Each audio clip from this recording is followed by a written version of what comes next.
But the big story from yesterday, McNuggets, was Deshaun Watson spoke again. Now, he spoke 2 or 3 times during camp, but we had a long hiatus in between when he was injured and coming back.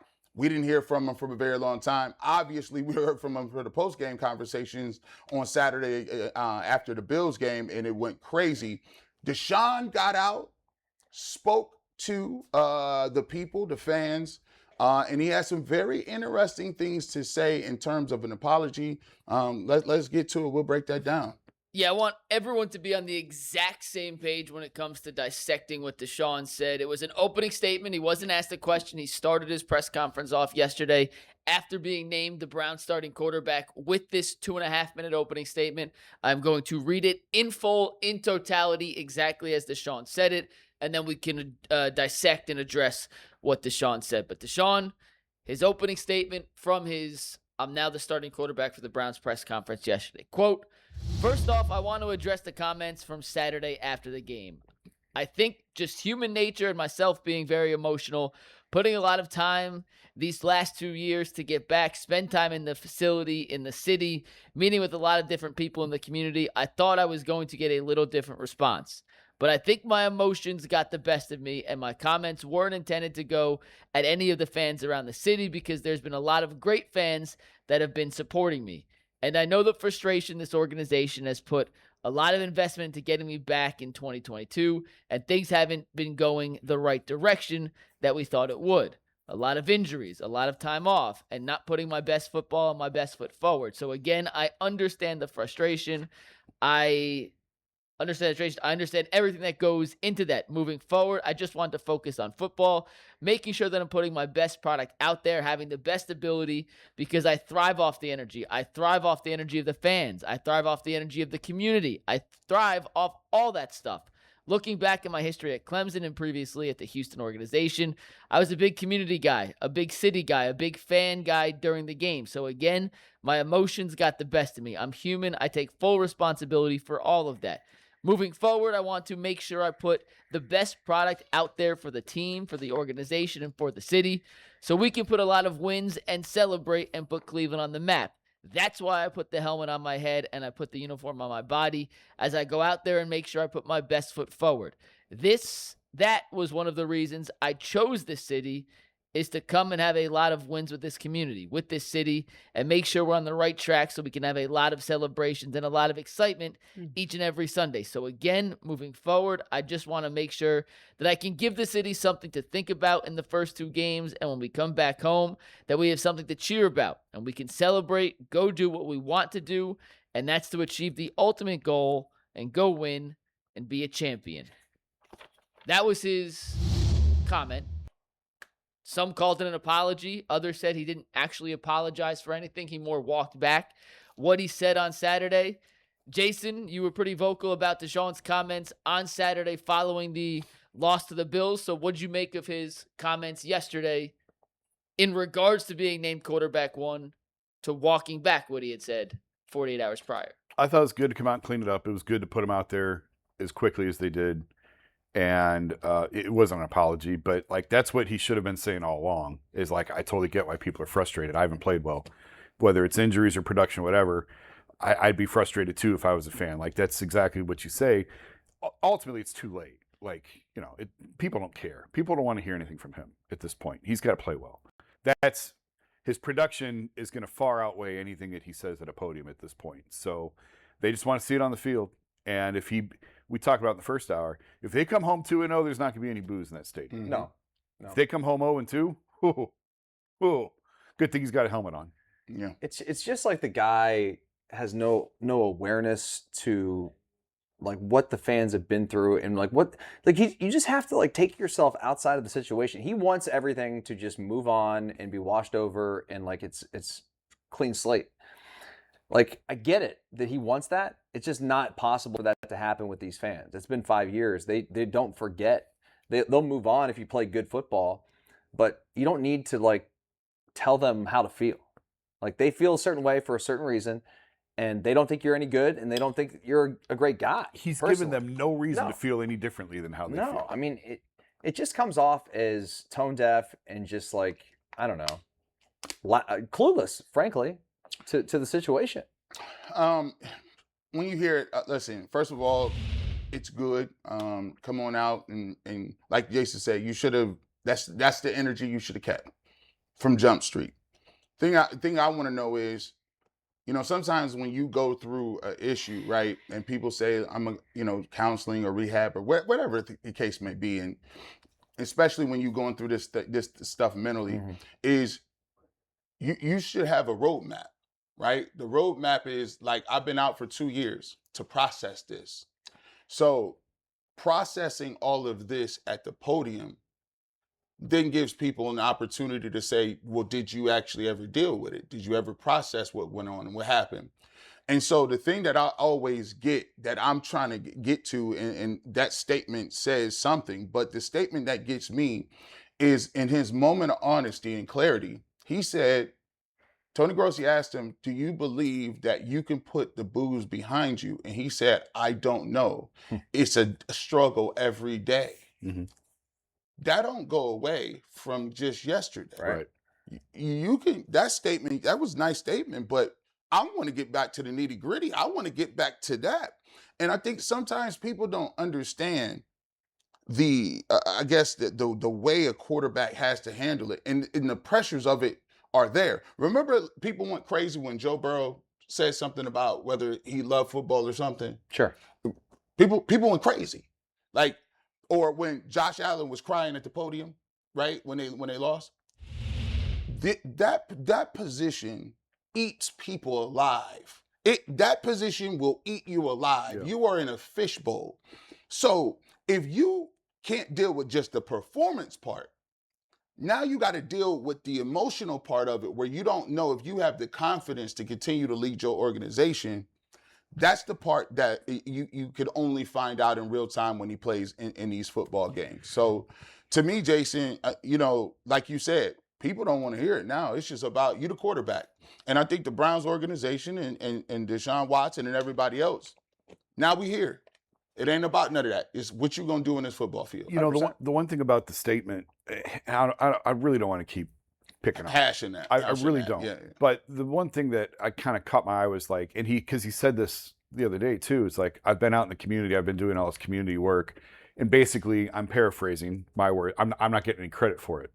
Well, number one, I didn't know, like, they didn't really publicize that, which I think is a good thing, But if he's out doing community, why are you out there doing it? Are you doing it out there because you want to do community work, or are you doing it out there because you're trying to clear your name? You know what I mean? Yeah, getting credit for community work is like, okay. Yeah. You don't do community work to get credit. Right. You do these things because you want to help the greater good. You want to help people. It just kind of rubbed me. It's like, well, you didn't advertise that you were out there doing it. To my knowledge, did you guys know that he's been doing all his community work the last couple of years? I'm a community activist guy, so I be taking notes. Like, he gave away turkeys one year. He definitely he does different little things that he did at camp. But I keep a track of all that because I do community work. Yeah. But sometimes, to your point, if you do community work and you advertise it, there are going to be people who say, well, he's just doing that. Why you advertising it? Just go do the work. You know what I'm saying? Yeah. So it's good to not advertise it. Yeah. But you can't come back here now and say, well, I've been doing all this work. Why don't you guys give me any credit for that? Because the baseline of it is this. That's great. But keep the main thing the main thing. My coach used to always tell me, hey, bro, don't tell me about the labor pains. Just show me the baby. Show me the baby. Like, this is what we doing. Like, in order for you to even people care about that, you got to do this.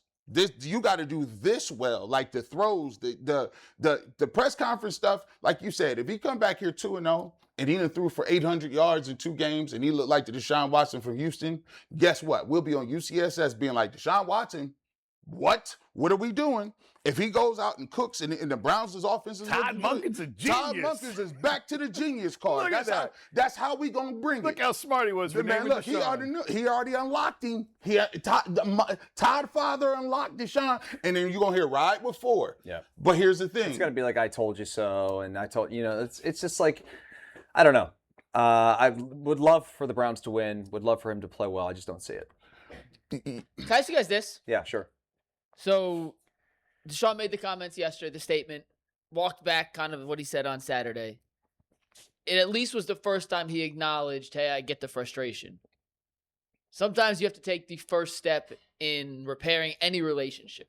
Do you guys see any world, any way, and if there is, tell me the path, to where Deshaun can win back the Browns fan base? Or is that bridge burned, severed, and unrepairable? Yeah, I mean, the only way he can win the fans back is by playing extremely well and saying less. He would there, given the fact of where we are, right, and some of the reasons that they may not like Deshaun Watson. There's going to be a segment of the population that never really embrace him and respect it. There's people that still don't like LeBron. There's people, right? This LeBron. You left us twice. Like, there's people to this day that don't mess with Mike Vick at all. Yeah. Like, it's just one of those things. Like, and for an athlete, polarizing figure, man. As an athlete, you can't move on in life and always live in a space where you're trying to get people's admiration or trying to get them to respect. That's a great point. And I was just thinking about that. You said it better than I could even what I was thinking about. It's like until he's comfortable in his own skin and is not worried about what everybody thinks about him, he'll never be able to move past and rise up to the level he needs to play and be the person or player that he needs to be. You see, I'm gonna bring this up. You changed your life. I did. You changed your life, and you did it in a way where it was not a lot of talking, right? You noticed. You just kind of got to go away and like fix your stuff, right? And then just come out the other side and be like, you don't need other people to tell you great, like attaboy. Right. You just got to do it. And I think to me, when I look at him, and I'm not a psychoanalyst, I'm not a therapist or whatever. At that moment, I think he just went back to that moment where he was in a dark place when he was on the field. And I get that. It could be one of those things where in a moment's time, you could be put back in a position. Your mind is a really funny place. Yeah. But sometimes when you do the work and you are at peace with yourself and you're at peace with what happened, and you're like, okay, now all I can do is just move on and be the best version of what I'm trying to do every day and show people what it is. And if they don't believe it, that's okay. I get it. But I know for myself, I got peace with that. Mm-hmm. And I think for him to... I don't think he has peace right now. I don't... Not yet. I think it's uncomfortable still in this space. See, I actually think that he is farther along than what he showed over the weekend. Just from talking to people who around him, I think that he has done a lot of work, and I think that he is more comfortable in his skin. I think he just kind of had a bad day and was at a low point. Yeah. But I don't think he is as awkward is not the right word, uncomfortable as he was prior to the Achilles injury. I think he hit rock bottom with the twice torn Achilles and all that. Mm-hmm. I just think you kind of saw him on a really bad day over the weekend. And I think That's too, fair. I think football, I just saw one of my buddies, and he played football at OU with me. And me and my wife was walking, and he jumped out of the car and gave me a big old hug. And my wife was like, what is going on here? This is crazy. And I said, well, when you play football with guys, that brotherhood and locker room, those are the closest people you ever gonna be around. Mm-hmm. You around them more than your wife, your kids, and you guys go through things. So I think for Deshaun Watson, one of the best things that happened for him was still being around in the locker room, still being able to be around people, still being able to be around guys who understand what the plight is and do those things. So I think that's why he's fighting so hard, because he knows, like, hey, if this don't work out, I'm the most comfortable inside these walls. What happens when that's gone? Yeah. And so I think that's one of the things that could be a little scary for him. But, kudos to him for stepping up. I'm a person who believes in forgiveness. If somebody asks for forgiveness, if somebody comes out and says, that's on me, I feel like we're a country of second chances. And so, listen, now I think it just comes down to the get down. We cool. Everybody cool, but you know what they want to see? They want to see touchdowns. Yeah.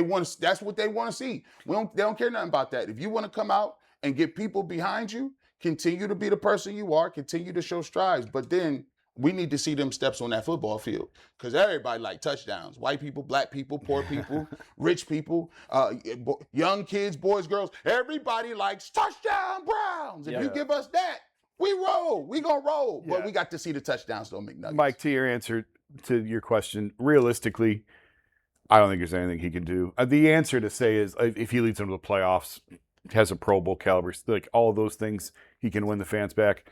Realistically, what are the odds of that happening? Right. It's incredibly small. And realistically, we got to also say this, McNuggets. The comment he said was, I will keep my thoughts between what I think about that between me and my family. Yeah.